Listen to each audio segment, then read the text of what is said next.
Survival horror has come a long way from its roots with games like Resident Evil, Silent Hill, and Alone in the Dark, just to name a few. When I think back to what made these games so special, the key elements that come to mind are the fixed camera angles, the music, the environment, and of course, the horrifying enemies. There is a modern day title that encompasses all of these elements and puts an interesting spin on it, and that title is White Knight. You may be wondering what I meant by an interesting spin. The first thing I would refer to is the appearance.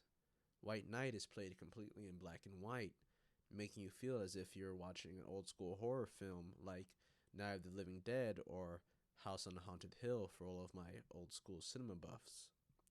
This stylistic choice of appearance truly immerses you into the environment and timeline of the story.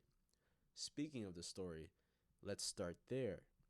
The year is 1938, Boston, Massachusetts, and our main character of unknown name or origins has just finished trying to drink his sorrows away at the bar due to the effects of the Great Depression, a time of extreme economic hardship and suffering.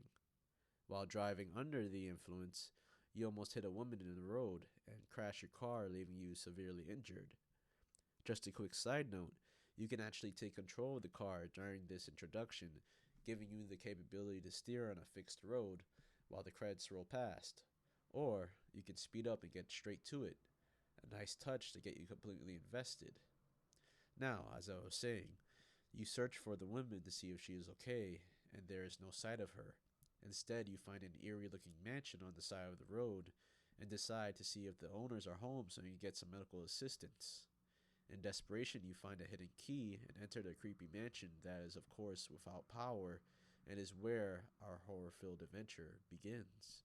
While investigating the dimly lit corridors and collecting clues, you start to piece together that the owners have been committing horrifying acts that coincide with reports of missing women throughout Boston. This is pieced together through diary entries, newspaper clippings, and photos of the various women that have gone missing found throughout the mansion. The gameplay elements are what really make this monochromatic title shine. The fixed camera angles bring back those old fears of not knowing what lies ahead once you go through a door or around a corner. Mixing that with having to look for a constant light source throughout the game makes for an even more anxiety inducing experience. In White Knight, light is your only way of surviving this adventure. There are matchbooks around the mansion that you must use to explore, solve puzzles, find clues, and defend yourself, or at the very least, give you a fighting chance to make it to a light source. Most areas of the game are completely pitch black, and if you were to walk through these areas without light, then it will result in your character losing his mind and dying of fear. I found this out early on in the game when trying to run through an area with my match, only to have it actually go out because of me running. This added a nice realistic touch to keep me on my toes and paying attention. Did I mention that there are spirits trying to kill you as well? Well, there are, and you can encounter them at any time throughout the game, whether going through a door you just unlocked or turning a corner, and if you don't have a bright enough light source for you to run to, well then it's game over for you. I truly loved this element of the game since it reminded me of one of my favorite old school horror games, Alone in the Dark, A New Nightmare. Now, there is also a friendlier ghost assisting you throughout the game, and no, I don't mean Casper. Her name is Selena, a famous jazz singer and another victim of the horrifying atrocities committed on the property. You can find posters of her throughout the mansion showing the owner's obsession over her. She appears singing a soothing jazz song throughout areas that contain puzzles or important newspaper articles or diaries that you read to help you progress through the game and also fill in the gaps of the story. Combat is something that is completely missing throughout the game, making you feel totally helpless when faced with a supernatural enemy. The closest thing you will get to defending yourself is aiming a lamp to a certain section of the room to lure the malevolent spirits into, which causes them to dissipate.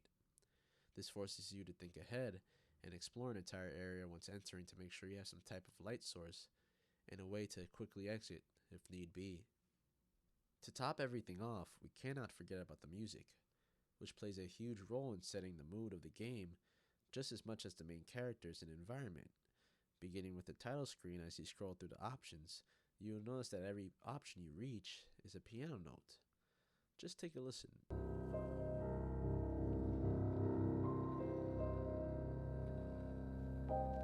You are also met with melancholy piano notes in some areas and well orchestrated violin and cello pieces with big reverb in others to make you truly feel uncomfortable, especially when playing in the dark.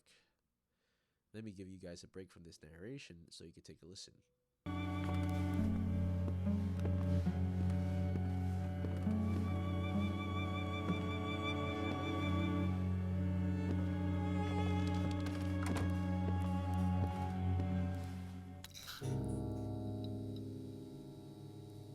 Well, guys, there you have it.